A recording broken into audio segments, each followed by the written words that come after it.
Hi, we're in a classroom in Georgia. The country, not the state. We're in a small village called Tserakvi that is located pretty close to the border of Armenia and Azerbaijan. This definitely reminds me of schools from Soviet Union. It was built probably 30, 40 years ago. As you see, there's a chalkboard.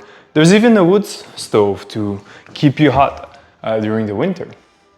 There's even wood to keep us warm. There's a gym to play football and basket. There's even a statue of Lenin outside the school, so we don't forget some of the history's lessons. But let's get back to the classroom for a moment. As you can guess, a classroom like this is a pretty challenging environment when you're trying to teach a class. Let's say you have students in front of you and you know that Wi-Fi can cut at any time, electricity might even cut at any point. And your goal is to try to keep those students motivated, to still be able to educate them and give access to a wide range of knowledge. And this is exactly the challenge we've been working on at Greybox. We spend well over 10,000 hours by now working on a little project called UNI. And you know what? Instead of me talking about it, let me show how it works in practice. So it's this little device here. I'm right now connected to just a standard power bank. And the reason why is I cannot even trust electricity here to not shut off in the next few minutes. So all you do is you connect it to a power source. Battery, could be solar, could be of course the wall.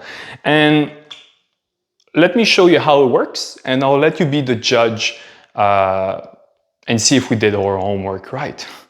So I'll share exactly what I see on my screen. Let me just start the screen recording. And as you can guess here, the network is pretty unreliable, but you'll get to see it right now. I have two different SIM cards. One of it is not picking anything. The other one is picking about half of the network. But trust me, even if I had 5 bars, the internet is pretty slow and can cut at any time. Okay, so let's look at what are our options here. If I go into Wi-Fi settings, right now you will see UNI, this little device. There's not even any other Wi-Fi network right now. When I connect to it, what it will do is it will pop in automatically a screen. It's called a captive portal. It's pretty similar to when you go to an airport or when you go to a coffee shop. And that's it. You're connected to that device. Let me click on continue. And right now we're working on an educational project. Imagine you're working on an educational project related to health or, for example, biology. You want your students to be able to do a bit of research before a presentation.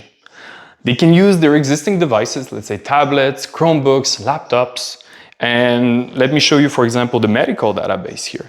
And I can click pretty quickly on anything here. And have you noticed how quick it is? That's because I'm not negotiating a connection to internet. Everything is local here.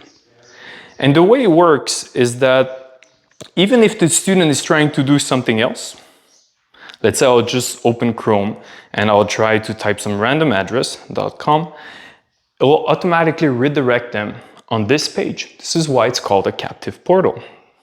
It does a few other neat things. As an educator, you care to know if your educational tools are first of all used. So of course, when you connect as an admin, you have a few interesting options. First of all, you have access to a dashboard. If you put educational content, sorry, didn't press on this one right. Not dashboard, analytics here. You want to make sure that students are actually using the content that you've set up. So we're still working on dashboard. This is a preview, but it will give you some stats in terms of usage. How many hours of video were watched? How many pages were consulted? What type of page? We're still working out on the interface and etc. But that's really useful for those projects that are trying to justify their impact. Another thing that's pretty important when you're a teacher, of course, is to be able to manage the files that your students have access to. And again, this we try to make it as easy as possible. If I need to upload a file, I can drag and drop it on a computer. Of course, here I'm on mobile, so let's make it super simple. I can choose any files, so let's say here. And I took a screenshot recently, so let's share that screenshot, and that's it. Right now it's accessible to my students. And I'll show you. Let's say I go on gray.box. And by the way, this address, you can change it based on the name of your school, your project and such. And this is what the student sees. Of course, he doesn't see any of the admin stuff. He goes back to the file manager. And the screenshot that I shared, it's here. That's it. You can see it. But of course, I know teachers or educators really love the USB key. Can't blame it, extremely convenient. So we made it even easier to add content. That means if you're in the field, if you have to prep a class a bit last minute and such, all you have to do is to put a USB key on the device. Fine, let it think about it for about 30 seconds. It will look at the content of that USB key and it will make it available to your group automatically. The device itself has 64 gigs of storage. I think you saw, for example, we can have video, we can have database like Wikipedia. The entirety of Wikipedia, if you're curious, fits in about 20 gigs. This device has 64 gigabytes of storage, and as I just showed, you can also connect a USB key. So you can imagine it's very simple to expand the storage.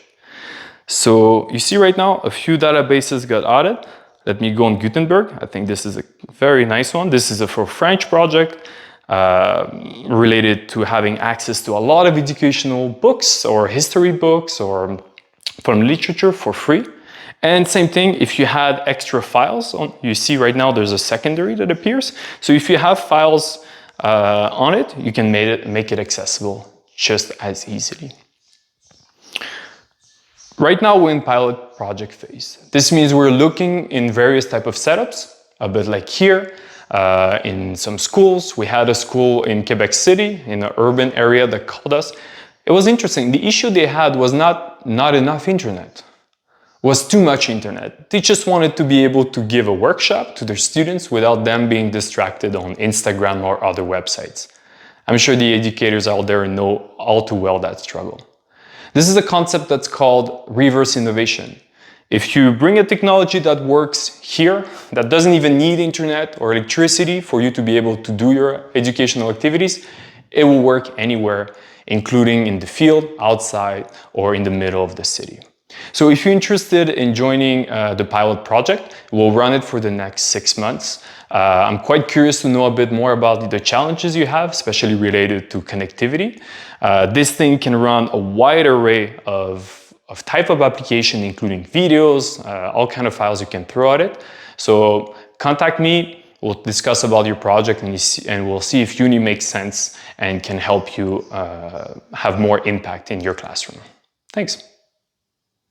A fun fact, next to the school there's actually a huge football field.